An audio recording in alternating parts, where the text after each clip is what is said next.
Welcome, Mikromoza. For the past 3 years, the real estate industry has seen this huge slowdown. Now with demonetization, the buzz is that deals have almost halted.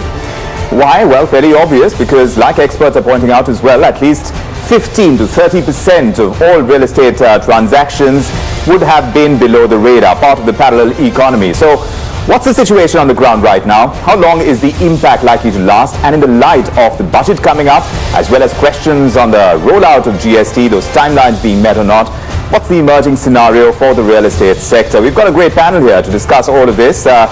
Niranjan Hiranandani, founder and MD of Hiranandani Group, is joining us from Mumbai. Anuj Puri is chairman and country head of India for JLL. He also joins us from Mumbai. And we have Suresh Chris, executive director and CFO at Brigade Group, joining us from Bangalore. Great to have you with us, gentlemen.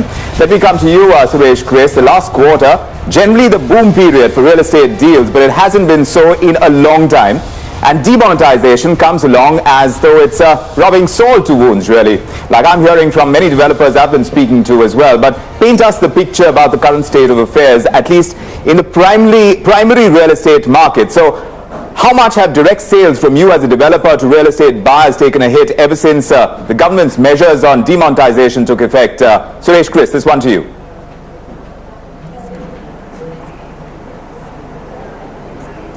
Okay. I mean, so post demonetization, when you now see the primary sales, especially new sales, definitely it will go and affect about 50%. I mean, month on month, when you go and say, definitely 50% because of negative news. Even though the business model is same pre and post demonetization, but because of the bad news or negative news, the pure real estate is getting affected. There is no doubt about it. It may take maybe 1 quarter till March to go and rectify it, but I don't think before that you will be able to do, I mean, also do that or not, we don't know. Maybe there could be some kind of positiveness post budget. That is what we are also expecting. Let me take this to Anuj Puri. Anuj, as far as typicality goes, deals that take place through home loans and such, they're through legal channels. So one would imagine that impact wouldn't be as severe in the primary markets as the secondary markets. What are you learning so far?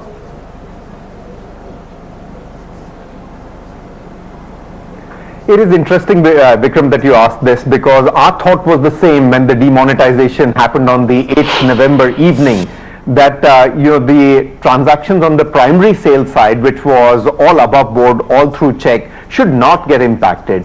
But unfortunately, we're finding that those transactions are also slowing down just because the sentiment in the overall economy at this stage has gone down, more so in the real estate sector. As a result of which, people who are going to buy salaried employees above board transactions, they're also holding on, and they're also saying is, let's wait for a quarter, let's try and see what happens going forward, because there's nervousness in the entire economy itself, and more so in the real estate sector. So it's interesting, where we thought that on 8th of November, that in the primary sales, fully checked transaction should not get impacted. Unfortunately, because of the sentiment, those transactions have also got slowed down. I won't say that they've got cancelled.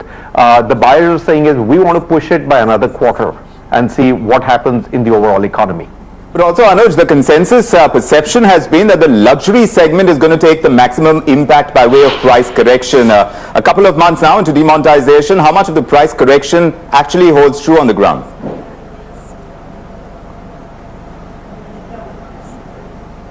And it is interesting, Vikram, that we say that the luxury and the premium is going to take the sort of worst beating. And I'm surprised, since the time demonetization has taken place, we haven't really seen a price correction happen. A lot of people say that it's too early for the price correction to happen, and I agree with that. Price correction won't happen in 3 or 4 weeks' time. It has to be an activity where there is no momentum getting built up for the prices to really start coming down. But on the other hand, what I have seen is on the premium luxury, the end user market still continuing and going pretty strong. And we're not seeing letdown of demand from the end user in that particular segment of the market. Suresh, Chris, what's your own view on the price correction bit? Obviously, this is going to impact developers, and I'll come to those in a bit. But as far as what you're seeing so far and what projections are suggesting as well, What's your own take?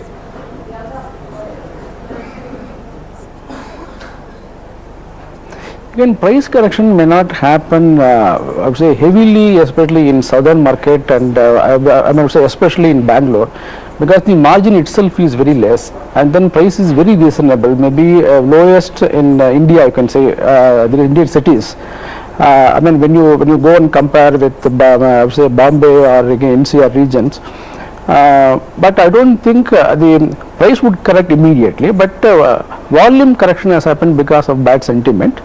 And I don't think price correction will happen at any kind of segment, whether it is I mean more than 1.5 to 2 crore super luxury villas, or in the mid segment or luxury segment like this. I don't think price correction may not happen. Maybe about 4,000, 4,500 rupees average.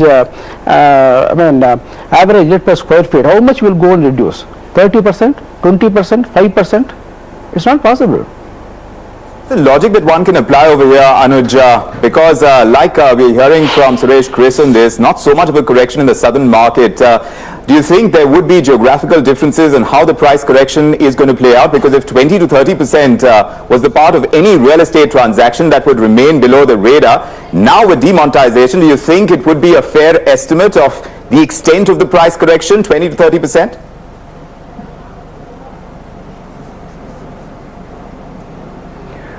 So, Vikram, it is true that the various geographies across India is going to behave differently. I think North is going to behave differently than South.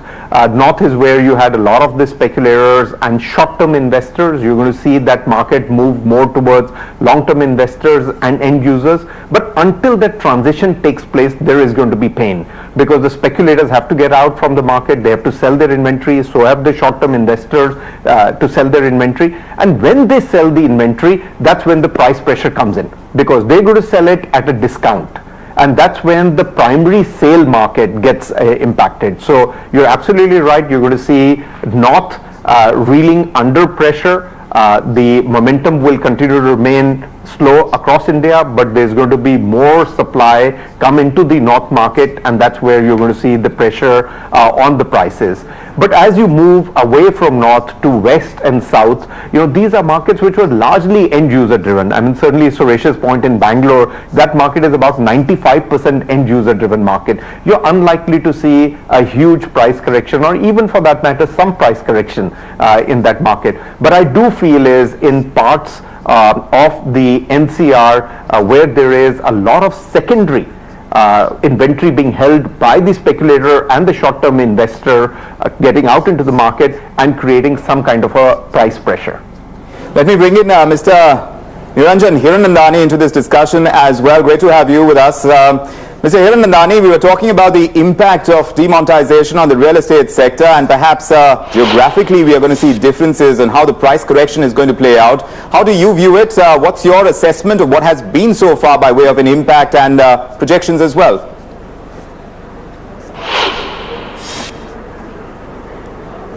I think basically real estate has been as affected as any other industry today. The overall business has definitely come down, but that's not the real problem. The real problem is there are millions of construction workers which are being laid off because ultimately they are not being able to be paid just now across the country. I would say a company as reputed as Larsen & Toubro has offloaded almost 14,000 people. And if you look across the board in the country, the informal sector is really in difficulty. We are the second, construction sector is really the second largest employer in the country, and almost half of these people plus were paid in cash. I think they are the ones which are maximum affected today. But getting back to the real estate sector, I would say the overall business is down by about 33% across the board at this point of time, especially in terms of closures. So all in all, I think we do see a negative in the real estate industry, and likely to continue till about February or March. Right, so that's as far as the impact is concerned. I'll come to the informal sector and the impact on that in just a moment, Mr. Hiranandani, but I want to understand about the price correction. Will it be led by a fall in land prices, you think? How do you think it is going to be playing out, going ahead from here as well? This was the immediate impact, but now going ahead into 2017, like you said, February, March, going ahead, how do you think the price correction is going to play out?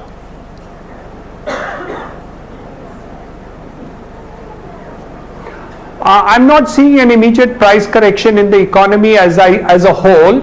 In fact, the kind of payments which are being made by the government as land acquisition prices and payments have actually gone up, because they are paying twice the amount of ready reckoner value in urban areas and more in the rural areas. So all in all, the price stability in terms of land is continuing, which is the basic raw material for the purposes of construction and development.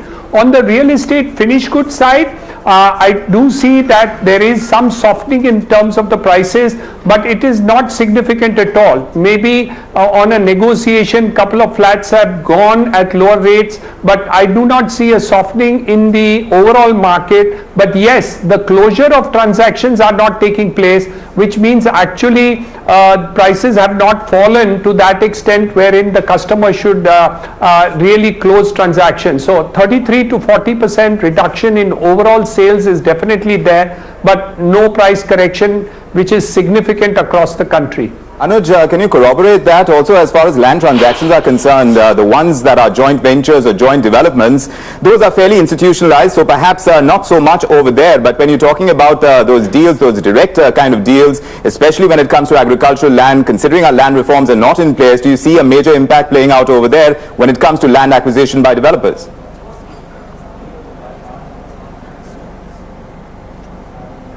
Vikram, I agree with what Niranjan Bhai is saying. So in the city center, there hasn't been an impact on the land prices. But I can tell you, when you get into some of these tier 2, tier 3 markets where there was a lot of cash that was consumed in purchase or sale of land, we're starting to see the land price correct in those tier 2, tier 3 cities. Some of the peripheral business locations which were on the outskirts of the city, we're starting to see the price correction happen because there was cash element. But I agree what Niranjan Bhai is saying is that in the central business district or the suburban business district, we haven't yet seen price correction. And one of the reasons for that is that the demand for land in those areas stays very strong in comparison to the supply. Once these municipalities and the state governments put in infrastructure and there is larger land parcels that open up, that's when you may see ease of pricing in the central business and the suburban business districts. But currently with demonetization, tier 2, tier 3 cities, land prices getting impacted, and the peripheral business districts, locations outside or on the outskirts of the city getting adversely impacted.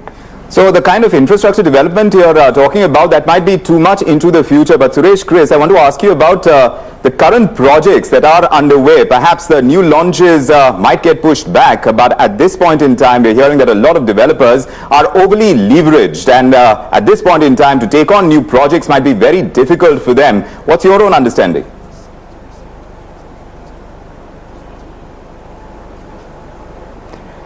I think you are absolutely correct. Whether I would say Brigade or any other developers in Bangalore, they want to concentrate only on the existing project, ongoing projects.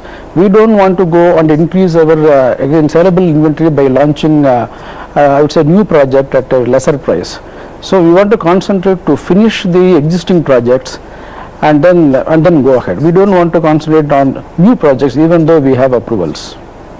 Mr. Hiranandani, would you agree with what Suresh Chris is saying on this matter in terms of new launches, but the impact on the current projects? You did talk about the impact on the informal sector, etc. But when it comes to your own balance sheets at this time, you're looking at making those projects that are underway viable, making it, bringing it into the business sense kind of realm. How is it looking?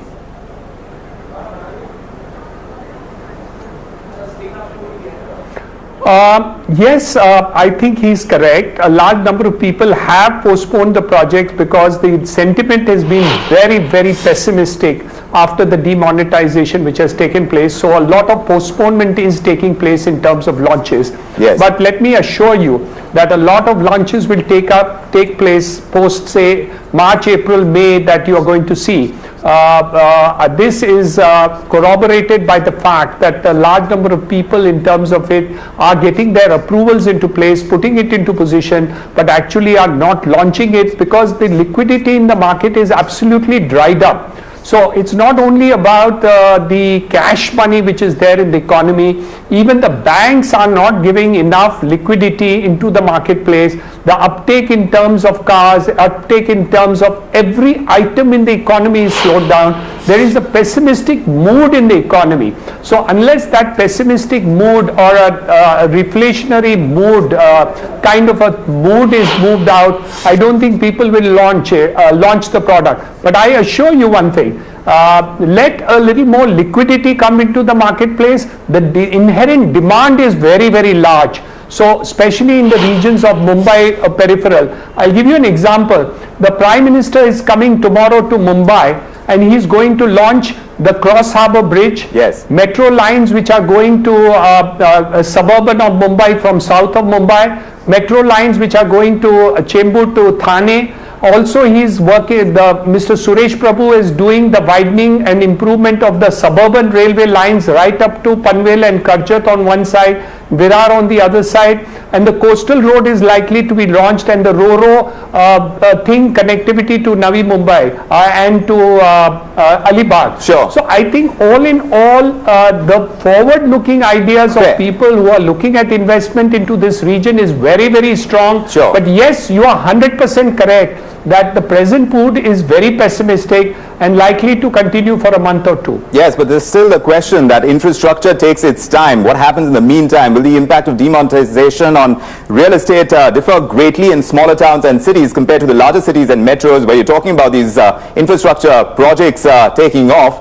That's something that we'll discuss. We'll take a small break. Also, we'll look at the impact of interest rates. They haven't moved so far, but going ahead, if they do, can they really spur action in the real estate space? The possible growth of the affordable housing segment in the wake of demonetization, that's going to come up by way of discussion as well. Do stay with us. We'll be right back.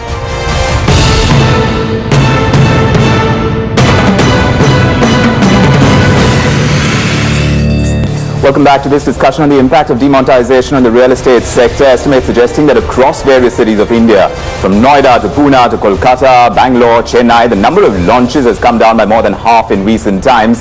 Anuj Puri, the biggest challenge in 2016 has perhaps been the huge inventory pile-up in the metros. Do you think demonetization is going to push many developers into the affordable housing space, as has been happening in the recent past? How much of a pickup are you seeing on that count, even with the direction that PE firms are taking in the way that they're parking their money into real estate companies?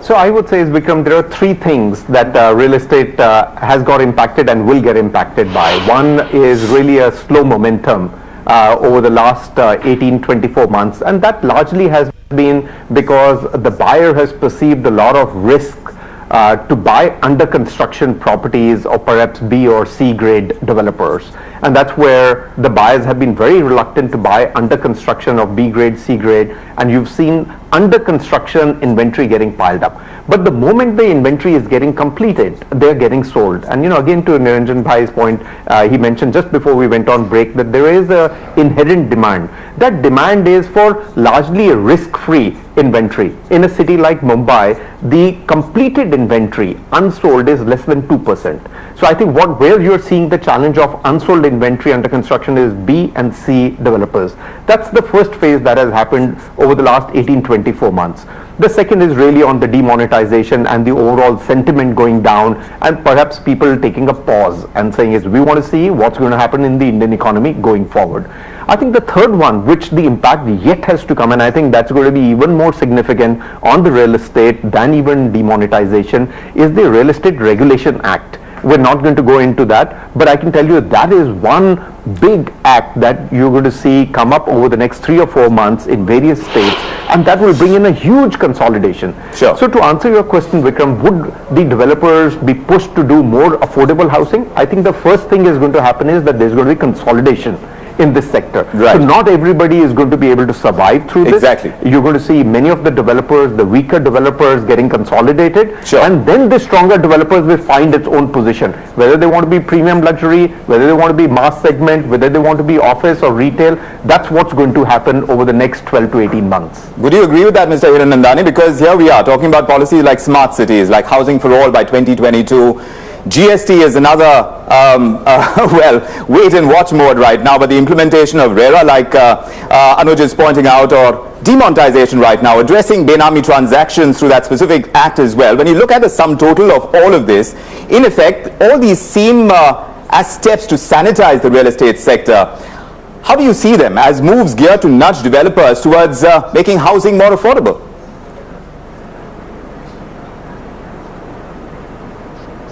I am fully in concurrence with Mr. Anuj Puri because I think he has understood this subject perfectly.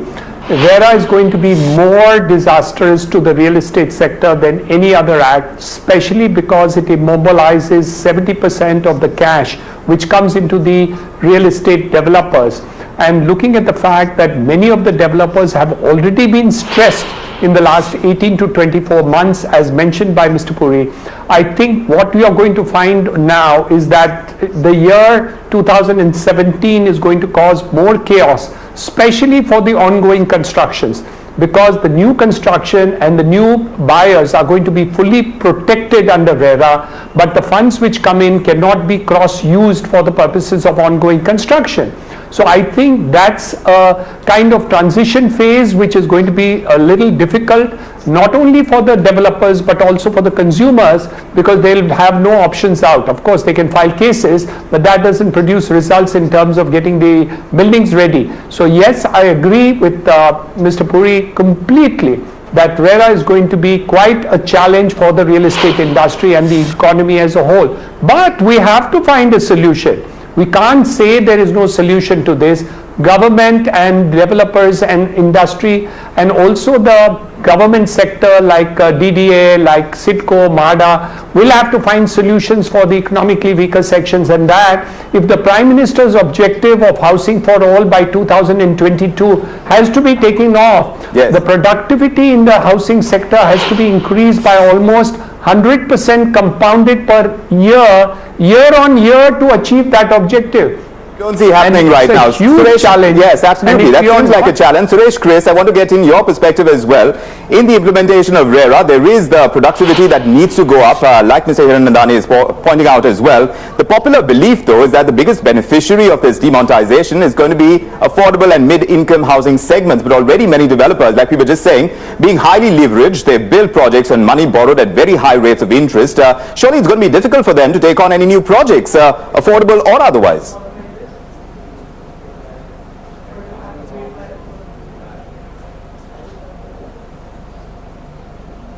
What is affordable is a relative term. I think affordable in Mumbai could be luxury in Bangalore. Yes. This is the thing. Yes. Is it by way of monetary terms or by way of square feet or by way of cost? We do not know. Let us say about 60 lakhs in Mumbai, I mean, could be affordable here. It could be luxury also. So, anyway, leaving that again affordable. This also related to the particular region. But again, as far as the act is concerned, RERA is concerned, only the person who are able to comply with this, I think, will be the survivors. And maybe B and C kind of developers, cost of complaints could be very high, or they may not be able to comply with that at all. So there could be a large consolidation may happen. There could be some kind of project which will be on sale, right, where the A developers can go and procure, or some kind of merger and all those things may happen. So in the consolidation, future. but these are Maybe tectonic shifts that we are talking about. Even when you look at demonetization, I mean, this is disruptive in nature. Arun Puri, when we are talking about what is affordable and what isn't, this is a debate that has been going on. But in the light of everything that's happening, these tectonic shifts that we are seeing unfold before us, do you see any shift taking place in our understanding of what is affordable, which is what we associate generally with housing that's essentially for middle income families, housing that's between 30 and 50 lakh rupees for properties that are located on the peripheries largely of our bigger cities, and many of these in recent times they are integrated townships. Do you see a shift happening in what we understand as affordable housing?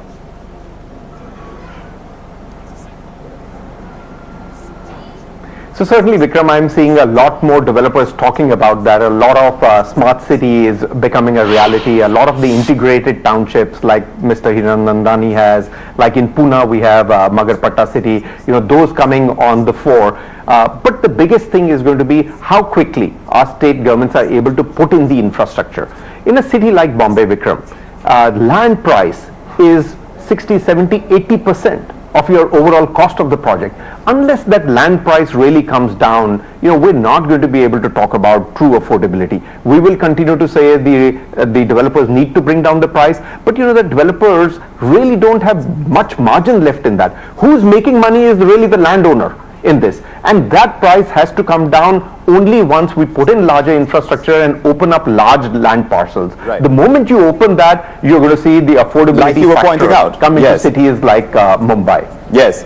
Suresh, Chris, with demonetization, what has really happened is we have a large amount of cash that was in circulation that has been brought into the formal banking system, most of which translates into current and savings account deposits, which are low-cost deposits for banks. So banks, I imagine, are better placed now because the cost of funds are lower, and so they can go ahead and slash the marginal cost of funds based lending rate, your MCLR. So home loan interest rates, many people are expecting, are going to drop since the CASA ratio is used to figure out the MCLR.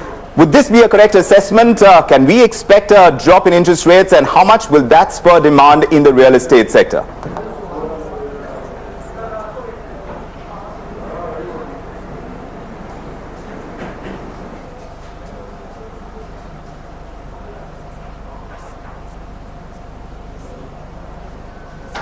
Suresh, Chris, that question was for you.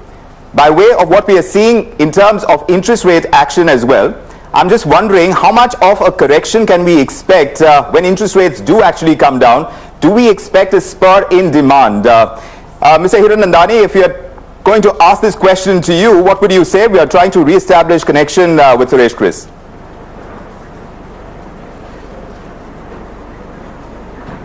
My view personally is that interest rate correction was imperative. In fact, I was hoping that the RBI governor would have given us at least 25 basis points in the last credit policy intake.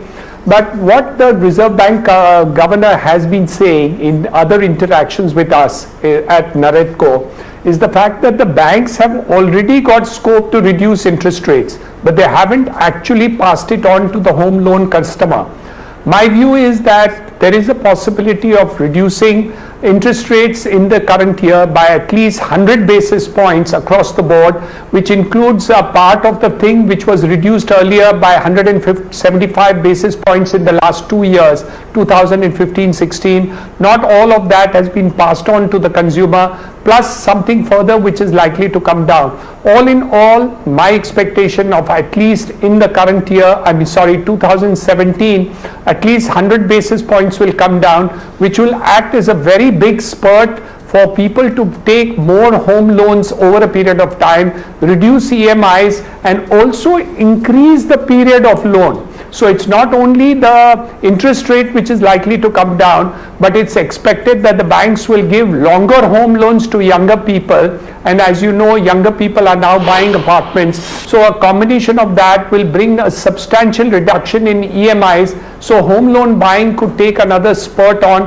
which is exactly what the Prime Minister is desiring to do. So I do see a positive effect of interest rates coming down, an expectation that this should happen, especially in view of the fact that a lot of money is now locked up in the banks, and yes. They're not planning to put too much of it back into the economy, at least lending to home loans, which is the safest in the whole economy.